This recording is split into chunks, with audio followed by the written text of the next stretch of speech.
പ്രിയപ്പെട്ടവരെ, ഇന്ന് തിരുസഭ പത്രോസിന്റെ സിംഹാസനത്തിന്റെ തിരുനാൾ ആഘോഷിക്കുകയാണ്. ഈശോ പത്രോസിനോട് പറഞ്ഞു, ദൈവരാജ്യത്തിന്റെ താക്കോലുകൾ ഞാൻ നിനക്ക് തരും. അവനെ എന്തിനുള്ളതാണ് താക്കോൽ?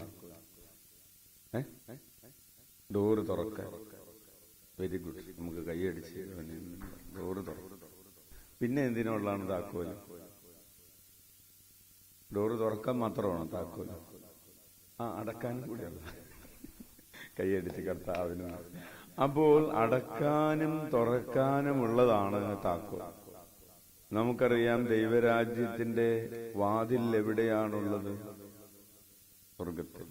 ദൈവരാജ്യത്തിന്റെ വാതിൽ എന്ന് പറയുമ്പോൾ, നമ്മൾ താക്കോൽ എന്ന് പറയുമ്പോൾ അതെന്താണ്? ദൈവരാജ്യത്തിന്റെ താക്കോൽ എന്ന് പറഞ്ഞാൽ, പ്രിയപ്പെട്ടവരെ, അത് വചന ശുശ്രൂഷയുടെ താക്കോലാണ്. എങ്ങനെയാണ്? നമ്മൾ ആദ്യം പറഞ്ഞതുപോലെ തുറക്കാനുള്ളതാണ്. എന്ത്? മറ്റുള്ളവർക്ക് വേണ്ടി ദൈവ സാന്നിധ്യത്തിന്റെ അല്ലെങ്കിൽ ദൈവരാജ്യത്തിന്റെ അനുഭവം എങ്ങനെയാണ് നമ്മൾ തുറന്നു കൊടുക്കുന്നത്? അത് വചന ശുശ്രൂഷയുടെ താക്കോലാണ്.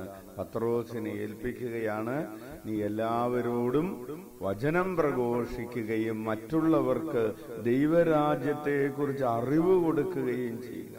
മറ്റുള്ളവർക്ക് ദൈവരാജ്യത്തെക്കുറിച്ച്, ക്രിസ്തുവിനെക്കുറിച്ച് അറിവ് കൊടുത്തുകൊണ്ടാണ്, പകർന്നു കൊടുത്തുകൊണ്ടാണ്, പറഞ്ഞു കൊടുത്തുകൊണ്ടാണ് നമ്മൾ സ്വർഗത്തിന്റെ വാതിൽ തുറക്കുന്നത്. കൈയടിച്ച് നന്ദി പറയാം.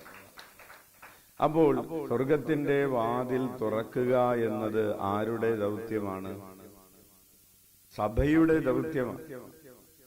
സഭയിലുള്ള അംഗങ്ങളുടെ ദൗത്യമാണ് മറ്റുള്ളവർക്ക് വേണ്ടി സ്വർഗരാജ്യത്തിന്റെ വാതിൽ തുറന്നു കൊടുക്കുക എന്നത്.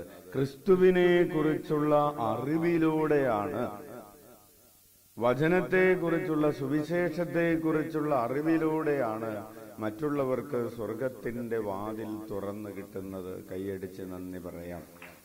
അപ്പോൾ ഒന്നാമത്തെ ചോദ്യം ഇതാണ്, മറ്റുള്ളവർക്ക് സ്വർഗത്തിന്റെ വാതിൽ തുറന്നു കൊടുക്കാൻ ഞാൻ എന്തെങ്കിലും ചെയ്യുന്നുണ്ടോ? എൻ്റെ കയ്യിൽ താക്കോലുണ്ട്, ഈ താക്കോൽ ഞാൻ എന്ത് ചെയ്യണം? രണ്ടാമതായി, നമ്മൾ അടക്കേണ്ട ചില വാതിലുകളുണ്ട്. ഏത് വാതിലുകളാണ് അടക്കേണ്ടത്? നരകത്തിന്റെ വാതിലുകളാണ് അടക്കേണ്ടത്. മനുഷ്യന്റെ മുമ്പിൽ തുറന്നു കിടക്കുന്ന പാപത്തിന്റെ ചില വാതിലുകളുണ്ട്, തിന്മയുടെ വാതിലുകളുണ്ട്. ഇത് അടക്കാൻ വേണ്ടി കൂടെയുള്ളതാണ് സഭയുടെ കയ്യിലുള്ള താക്കോൽ. എങ്ങനെയാണ് തിന്മയുടെ വാതിലുകൾ അടക്കുന്നത്, ഒട്ടിയടക്കുന്നത്? അല്ലെങ്കിൽ തിന്മയുടെ കെട്ടുകൾ എങ്ങനെയാണ് അഴിക്കുന്നത്? നീ അഴിച്ചാൽ പിന്നെ വേറെ ആർക്കും കെട്ടാൻ പറ്റില്ല. എങ്ങനെയാണ് തിന്മയുടെ കെട്ടുകൾ അഴിക്കുന്നത്? അത് ആരാധനയിലൂടെയാണ്, അത് നിരന്തരമായ പ്രാർത്ഥനയിലൂടെയാണ് തിന്മയുടെ വാതിലുകൾ അടക്കുന്നത്. അപ്പോൾ ആരാധനയുടെ ദൗത്യവും വചനപ്രഘോഷണത്തിന്റെ ദൗത്യവും, അല്ലെങ്കിൽ കൂദാശകൾ പരികർമ്മം ചെയ്യുന്നതിന്റെ ദൗത്യവും, പാപങ്ങൾ മോചിപ്പിക്കുന്നതിന്റെ ദൗത്യവും, ഇതാണ് ഈ താക്കോലുകൾ എന്ന് പറയുന്നത്. ആ താക്കോലുകൾ ആരെയാണ് വരമേൽപ്പിച്ചിരിക്കുന്നത്? സഭയെയാണ് വരമേൽപ്പിച്ചിരിക്കുന്നത്, നമ്മെയാണ് വരമേൽപ്പിച്ചിരിക്കുന്നത്. കൈയടിച്ച് കർത്താവിന് നന്ദി പറയാം. താക്കോല് കൈ കിട്ടിയ ഒരാള് അത് തുറന്നും കൊടുക്കുന്നില്ല, അടക്കേണ്ടത് അടക്കുന്നുമില്ല, തുറക്കേണ്ടത് തുറക്കുന്നുമില്ല. അപ്പൊ നമ്മൾ എന്ത് ചെയ്യും?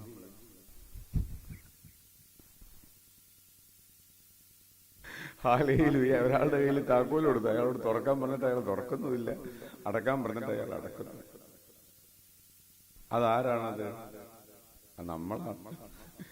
അതായത് മറ്റുള്ളവർക്ക് വേണ്ടി സ്വർഗത്തിന്റെ വാതിൽ തുറക്കണം, അതുപോലെ തന്നെ ലോകത്തിന്റെ മുമ്പിലുള്ള തിന്മയുടെ വാതിലുകൾ അടക്കണം, കണ്ണുകൾ അടക്കണം.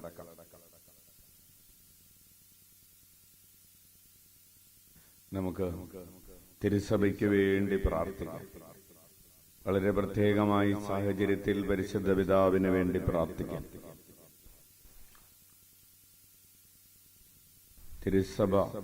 തിരുസഭയുടെ നേതൃത്വം നൽകുന്നവരും അതിൽ അംഗങ്ങളുമായ എല്ലാവരും ക്രിസ്തുവാകുന്ന വാതിൽ തുറക്കുന്നവരും തിന്മയാകുന്ന വാതിൽ അടക്കുന്നവരുമായി തീരാൻ ആ ഉത്തരവാദിത്വം ജാഗരൂകതയോടെ നിർവഹിക്കുന്നവരാകുവാൻ ആഗ്രഹിച്ചുകൊണ്ട് നമുക്ക് പ്രാർത്ഥിക്കാം.